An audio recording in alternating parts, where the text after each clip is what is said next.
Are you ready to be held accountable if indeed your comments, your actions and inactions are found to have incited people to violence?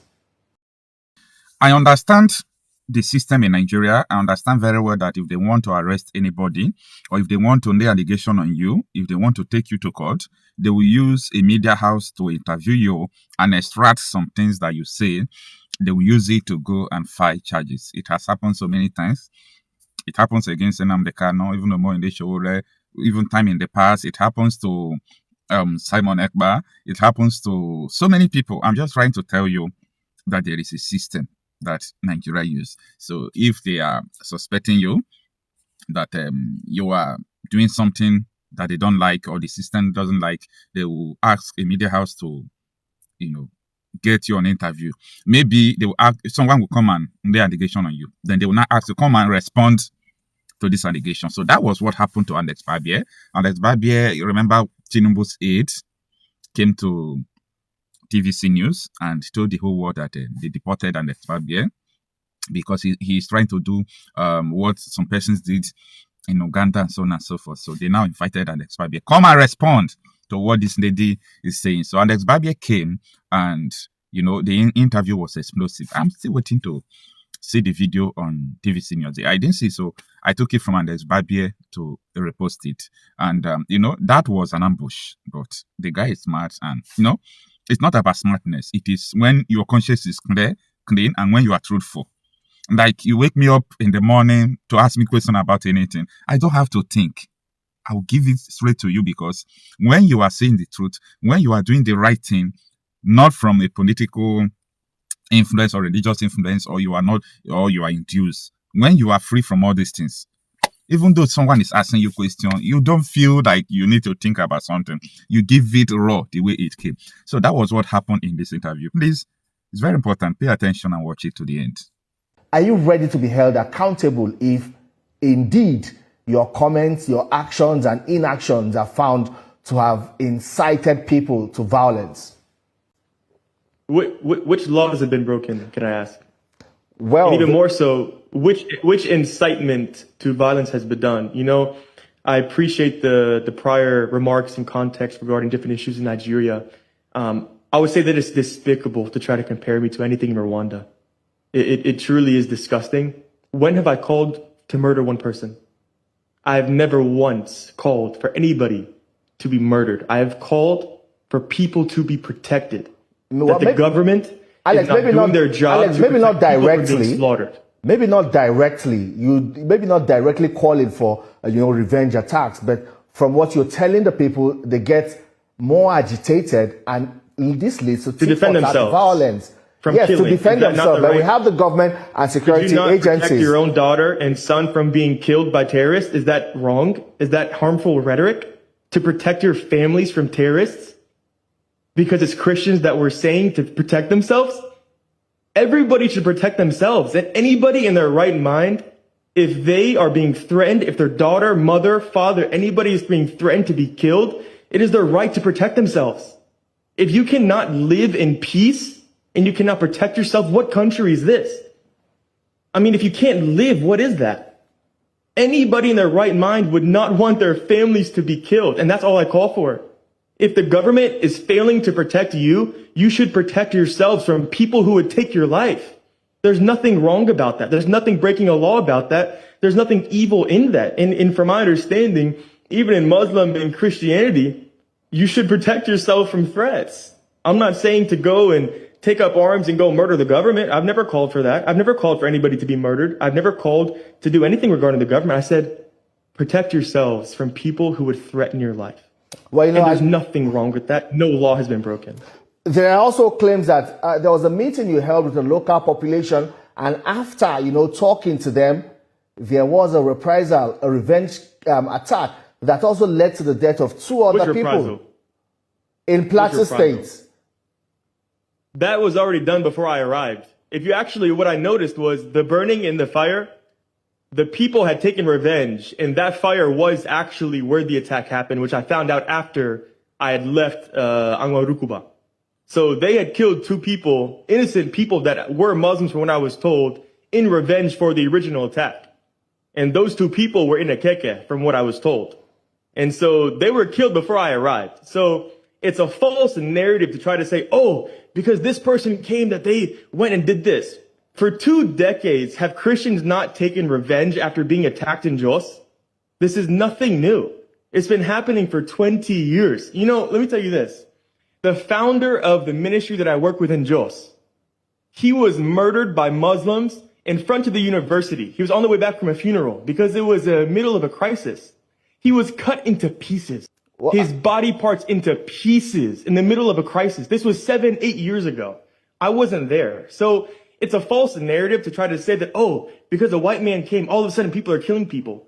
For decades, people are killing people. Alex, you said something earlier that Muslims are also being killed. You talked about Zamfara, Absolutely. Katsina State. Absolutely. So why continue pushing a narrative that appears to support what they call now the Christian genocide? The question is, why does it appear your activity in Plateau State and indeed Benue State is making an already bad situation worse? I would first pose the question, what that has been done has made it worse.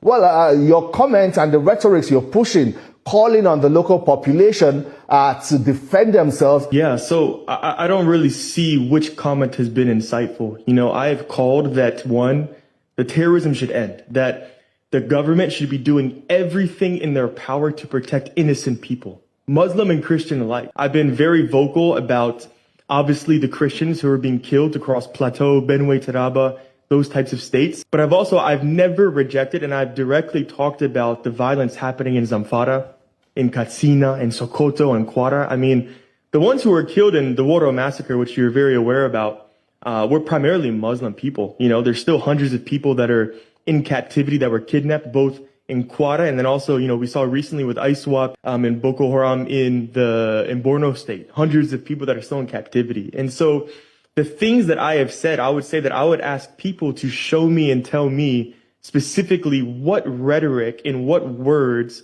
are causing anything. Because for me, I've called that, yes, innocent people should be defending themselves. You know, in America, we can do this. You know, in America, you have more guns than you do people. And so, you know, this type of issue can't even really happen in America. But because this is, you know, if I were to go to someone else's house, they would defend themselves. Yeah, no, it's 100% truth. Like I said, Muslims are being killed in Nigeria. This can't be questioned. It's a fact. But there's two things that I want to really be clear about, okay?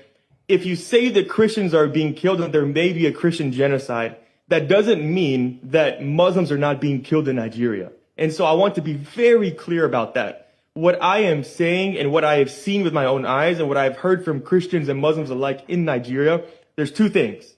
In Zamfara, in Borno, Kwara, Katsina, Sokoto, Muslims are being killed. Muslims are being kidnapped. Hundreds and thousands of villages have been burned. It's pure evil.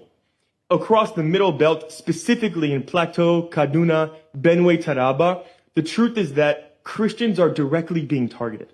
That can't even be disputed.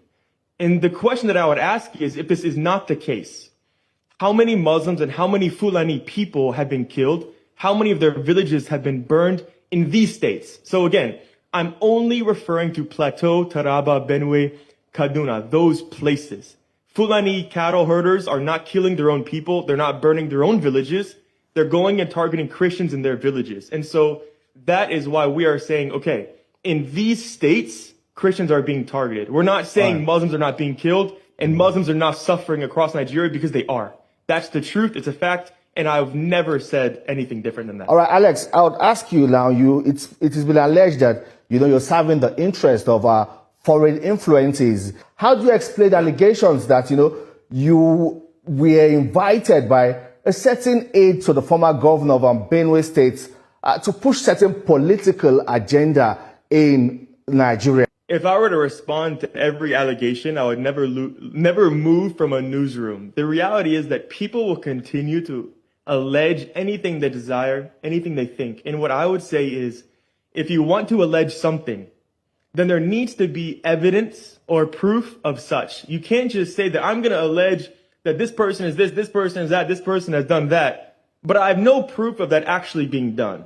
So if someone wants to say, oh, this person is CIA, he's a foreign operative, foreign agent, what shows that I'm a foreign agent or a foreign operative?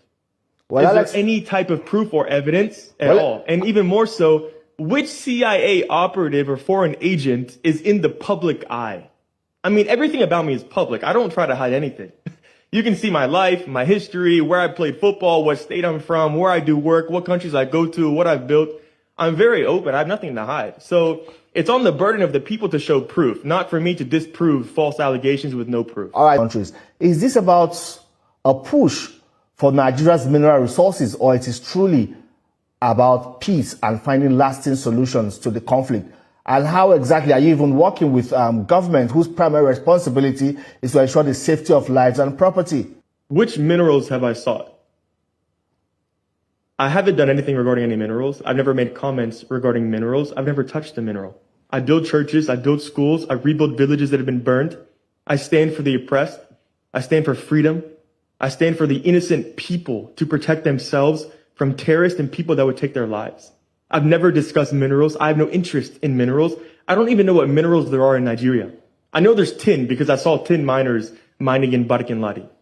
So I don't know where these allegations come from outside of people that simply are trying to slander, trying to spread misinformation and propaganda, to try to silence me, to discredit me, to try to shade over the work and the things that I am saying and what I am doing. But the reality is that truth is my greatest defense. Because truth cannot be argued. A fact cannot be argued. Allegations can be argued. And this is an allegation. All right, but when there's no proof and there's no facts, there's nothing for me to say. I can't disprove, but there's nothing to respond to. All right, then. Alex, what next for you? You know, you have left the country. You deny claims or allegations or claims that your visa was revoked, but now you have left Nigeria. You're in Florida. Are there plans to return to continue with your work? Absolutely. Absolutely. You know, I actually went to Quara. I wasn't even supposed to be in Plateau during this mission. I went to Quara to rebuild Woro. And when I got there, between the government, the governor, the chairman, military, they said that we're not allowed to rebuild Woro village. They said there was a heightened security risk in that area. And so I had to reshape everything. I had to drive 20 hours through the night back to Plateau to figure out what I'm going to do and to reallocate those funds specifically for building in Ladi. And so I'm waiting to still go back to Quara to build for Woro.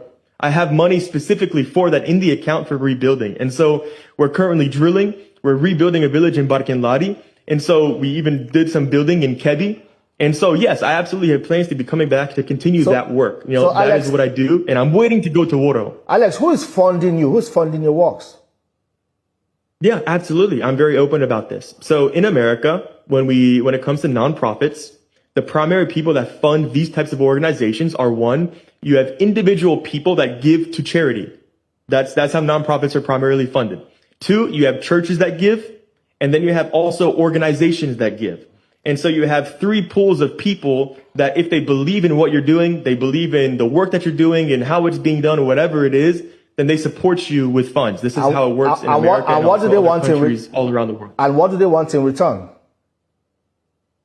There's nothing in return. You don't get anything. It's charitable. So you give without any type of expectation of being given anything back. So that's how it works for charities and nonprofit organizations, which Building Zion is a nonprofit organization. Are you committed to seeing lasting peace or seeing the government, restore lasting peace to Nigeria and ensure that both Christians and Muslim population are protected? The answer is yes, unequivocally. To me, it's actually a shame that I even need to speak regarding injustice in the killings. And I would actually completely agree with what you just talked about, that if there was justice, I wouldn't even need to say a word. I would prefer that I could come and build a school, build a church in peace, not have to say a word to anybody, not be in the public eye. That's how I began in Nigeria. But because of how much injustice I saw and how every time I come, I'm getting reports from all these pastors, everybody kill.